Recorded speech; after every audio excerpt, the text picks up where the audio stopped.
mean we can't do something. So if you've got Saquon Barkley and you've got these monsters playing in the offensive line in front of you, and you don't have to throw the football, why the heck would you? The much cleaner path is to run the football up and down the field the way that they did all season long. But as he said, it just doesn't mean that we can't. And so what we've seen now in 2 straight Super Bowls that he's played in, he's played his best football games in the 2 Super Bowls. And why did that happen?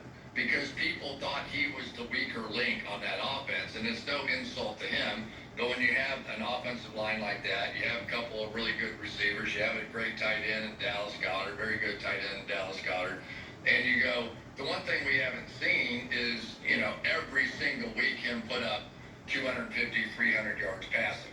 So what did they do?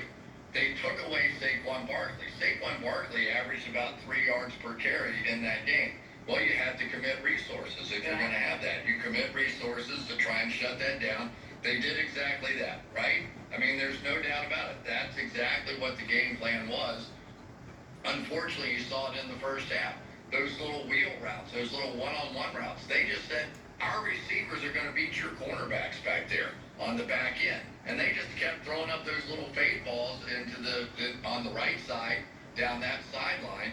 And that's exactly what happened. Not only did they win at the line of scrimmage when Kansas City committed all those people up there, they also had faith. And it wasn't just going after Jalen Watson or any of the second line guys. They went after Trent McDuffie. Trent McDuffie is arguably the best cornerback in football right now. Now, he's one of 4 or 5 that you could make that argument about. But they went right after him, and they won those battles too. And so you give them credit because Kansas City Chiefs tried to make them play left-handed. They made them try and do what they considered to be their weaker link, which was throwing the football, and they beat them throwing the football. And they did it in part because of what the Kansas City Chiefs could not do.